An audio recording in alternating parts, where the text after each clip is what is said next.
Greetings and welcome to this edition of Positronic. I'm Barry P. Cook.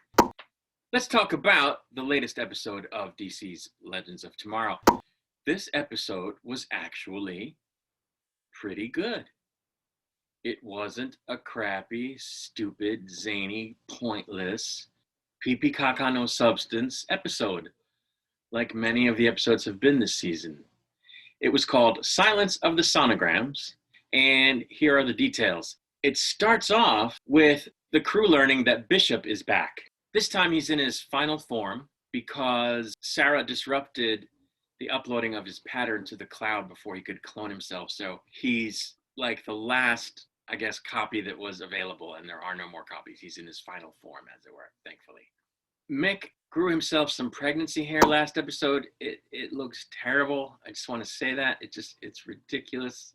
That out of the way, we see a scene where Z rips into John for lying to her about, how he got his magic back, but he doesn't come clean. He doesn't own up to it. And Z, rightly storms off, kind of upset.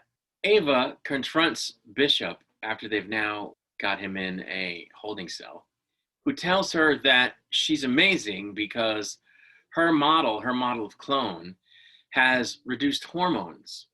He designed them that way, yet she fell in love.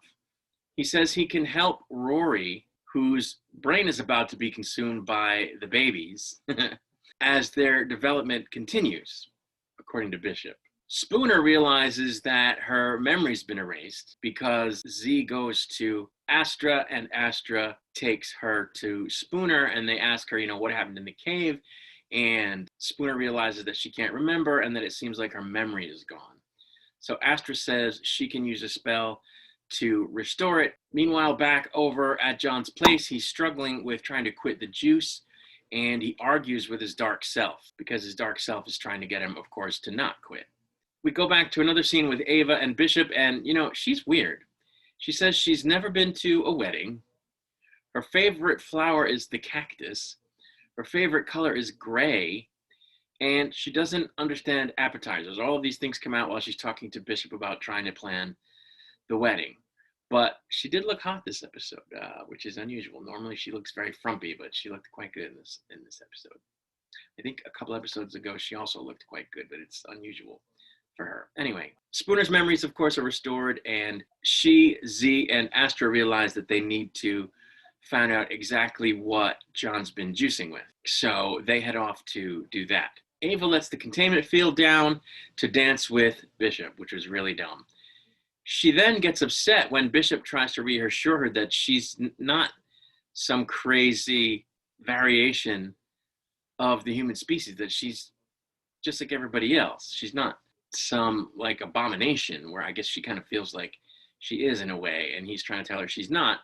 But then she kind of gets upset because, she didn't have a family growing up, so she doesn't have any of those, interpersonal skills.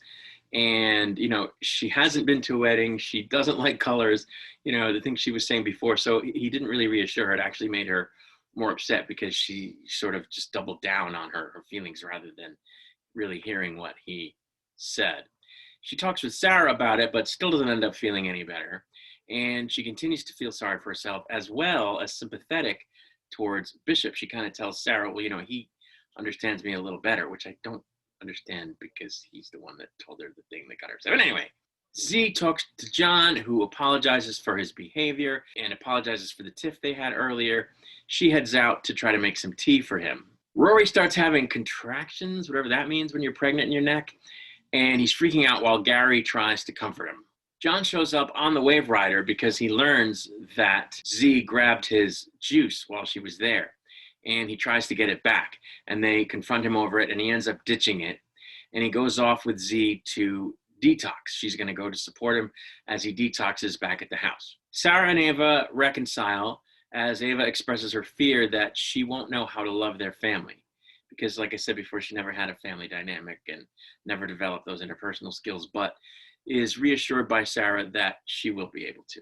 We find out that Bishop is actually 6% Sarah. He's got 6% of his DNA is actually Sarah's because he had to improvise when making this last version of himself. So he knows all the command codes to Gideon. and he orders the force field back down. I guess Ava put it up after she danced with him. And he sort of takes control of the ship. Now, why Sarah couldn't just give counter orders, I don't know, but I don't know, maybe they don't show why that is. In a Star Trek situation, if something like this happened, the person who stole control would change the code so that the original crew couldn't take control back, but they don't show him doing that. So I don't know why Sarah wasn't able to just like give counter orders. Anyway, she doesn't. Mixed water breaks, such as it were, and Bishop tries to get to him, but Sarah engages him in a fight, but he fights as well as she does, even though he's only 6% her. I don't get that, because apparently he has her memories for some reason. It was a little weird. But he does end up getting to Mick, and Mick ends up having to give birth through his nose instead of his ear. It was really bleh. But just as the team was about to cut through the doors to get to Mick, because as I said, they couldn't give counter commands, Bishop exits the room with all the babies on a cart. Bishop volunteers to go back to his cell, but he's up to something, and it turns out he's taken Mick's comm piece from his ear. John and Z have a moment, but she heads out, and Bishop tries to get to John with the comm piece, but he fails because John kicks him to the curb. But Dark John shows up again and beats the crap out of John and leaves him really hurting before leaving the juice and the comm piece on the desk. In order to heal himself up and I guess not die, John does in fact drink the juice.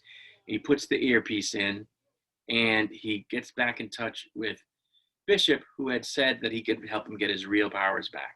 But it's really Dark John, I think. So that doesn't bode well for the coming episodes. But we know that the Constantine character is being retired from the show, so it's probably going to lead to that. The team realizes what Bishop did and everything that he was up to vis-a-vis trying to contact John, though they don't know exactly why. And that's pretty much the episode. I thought it was a good episode. It had an old-fashioned type villain situation where the guy's on the ship and he's up to something, and it had these beats where you could see the story coming together beat by beat by beat. It wasn't this zany, what's going to happen next, anything could happen, you know, commedia dell'arte kind of thing. That's a theater term. It was cohesive, and everybody played a part in the actual goings on in the ship. They didn't like write stuff to give the characters busy work. There weren't like contrivances built into the script so that certain things could go down a certain way. The story made sense, and it moved the ball forward in a lot of ways. It is going to get us to the story with John that ends up, you know, with the character leaving the show.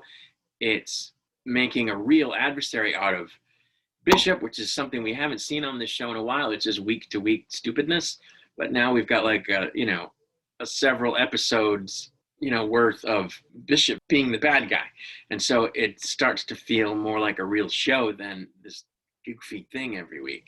I think there was good character stuff vis-a-vis Ava and Sarah. They tend to feature stuff with them every week, or this season, not so much because they were apart, but it's usually just like pleasantries and filler. But I thought that this week there was some real stuff, some real character moments that had substance. So I liked this episode. I wish more of the episodes were like this. It would be easier to watch this show and not, roll your eyes every 2 minutes. So I don't know. Maybe the rest of the season is going to be good as well. There's only a few more episodes. But we'll have to wait till next week to see if the goodness continues. Until then, I'm going to take my leave, and I say, as always, peace and long life.